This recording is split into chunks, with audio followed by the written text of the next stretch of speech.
Yeah, baby, you know what time it is. Now let's get it started.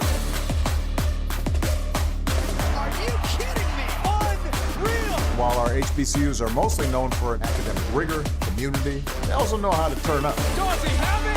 Yes, he does!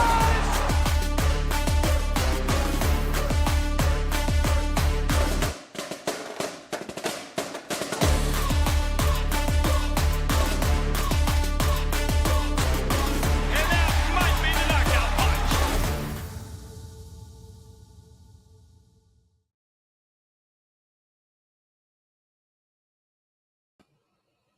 All right, greetings and salutations. Hopefully, a happy homecoming for all of you. It is a instant reaction. I'm not going to steal from the Nolecast too much, but they would call this a instant reaction because the good guys from Florida A&M University come out with a victory at the end of the Florida Classic. So it was a 41-20 outcome. I was there. Big shout out to Mr. Steve Pearson. Pearson's catering took care of me as well as post game went to the family and got an extra plate there. So don't judge me, judge your mama. You know y'all be getting 2 plates at the family functions. Again, let me talking bad about me. I don't talk bad about you. So that being stated though, it was fun, y'all. It was a lot of fun. It was the first half was really where the game was excited and where it was won. You go back and you look there and just looking at my game notes, and y'all know instant reactions, they don't go long. That's why it's instant.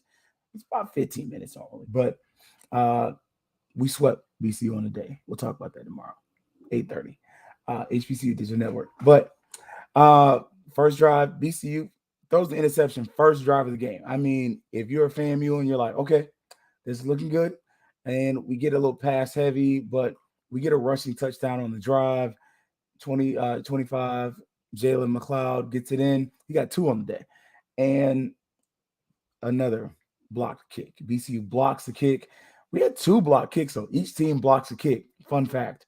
So that's kind of it's a fun fact. And man, when FAMU blocked the kick, one of BCU's players threw a punch. So go back and watch the film. You're like, whoa. So we almost had a little brouhaha. So, but we did not.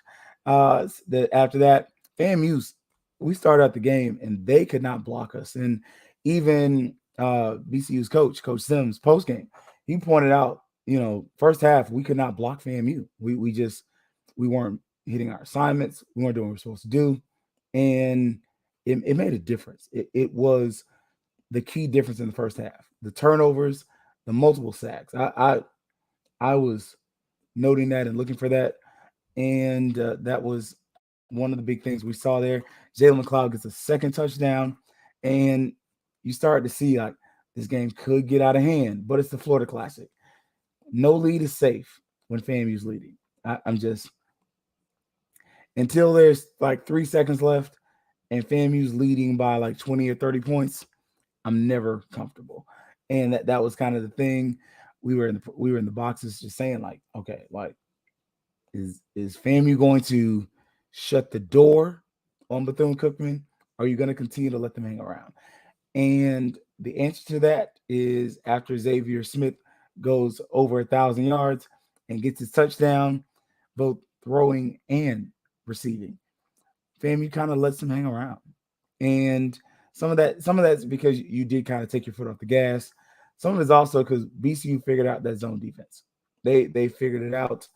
They understood the assignment. They were like, I can let this quarterback move around. He'll open up some things.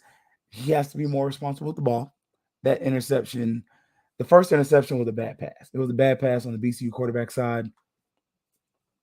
He should have just thrown it out of bounds. And you saw for the remainder of the game, Sims or somebody had a stern talking to with him.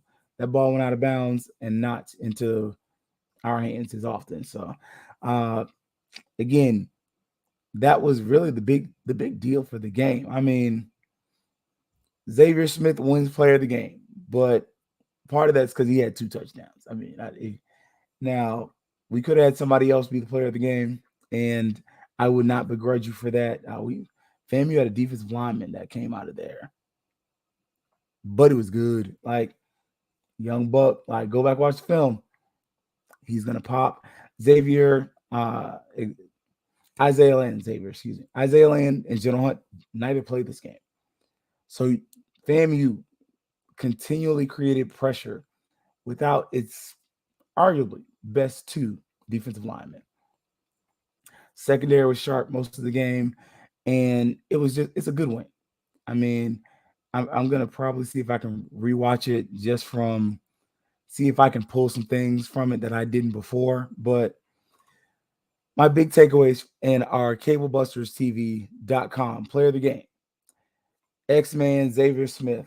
We do have an honorable mention, but we'll do that next game, like because yeah, man, we got a young pup on that defensive line. But that was my player of the game. I voted for Xavier Smith personally, just because I'm like, yo, if you throw a touchdown and you catch a touchdown, it's between you and Musa as far as who's going to be player of the game. This your last one, and you went over 1,000 yards on the season, second time. Okay, yeah, you're player of the game. So, but that was a lot of it, man. I asked what BCU's coach saw, what FAMU did differently, or what they did differently, what adjustments, and he was like, not many. We executed, and I can agree with that.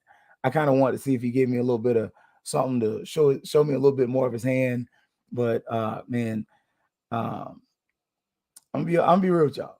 I like BCU's coach as a man because he's got every right to make excuses, and he made none. He sat there pregame and he got there early.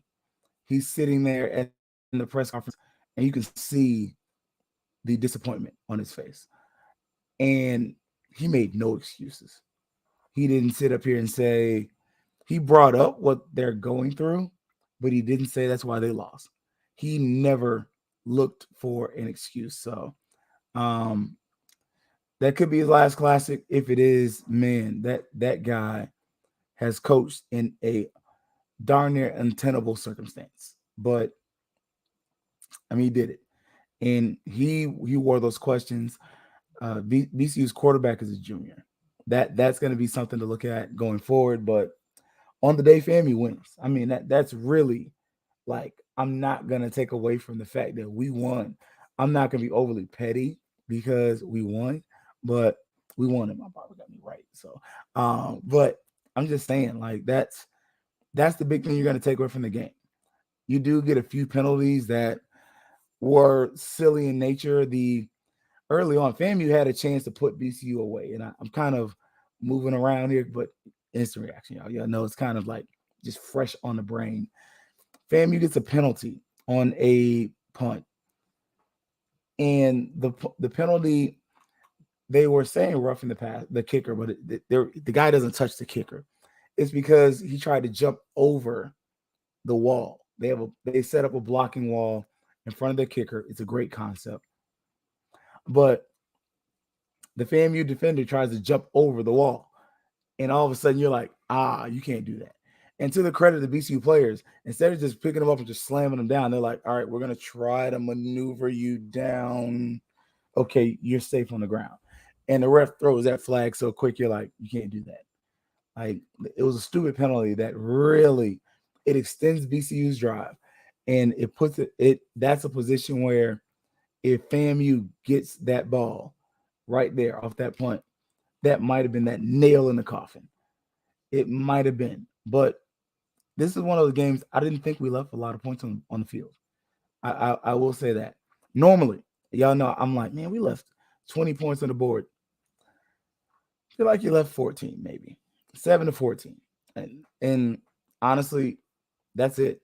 Now, BCU, they left points on the board. They dropped a lot of passes, especially early. Now, late, that tight end was a mismatch. They were definitely using his size. And that's something that I've stated that I thought other teams would do more of. But BCU lined them up, put them on that corner, cover them. And sometimes we did it, sometimes we didn't. But in the end, FAMU does win the game. The halftime show was not the greatest. To me, the song selection, FAMU killed it. I mean, it's FAMU. It's FAMU. They did. But and BCU, the song selection wasn't that Silk Sonic, and take that one out of your song selection. Like, that shouldn't be in your Sacred Selections Red Book. Don't do it. Take it out. That's not the song for you. It doesn't fit your sound. But Cookman sound like Cookman. They always sound good. Like, I'm not gonna be that kind of petty rattler to be like they never sound. No, Cookman is probably the second best band in swag. It's them, Southern, FAMU. You can rotate a coin. Those are the best three sounding, in my opinion. But overall, man, post game, the Rattlers get to celebrate, and we hear some beautiful singing and some beautiful music. Trophy comes back to Tallahassee, and this, what we call, boys, is a winning streak. FAMU has a winning streak over Bethune-Cookman. 2 wins in a row.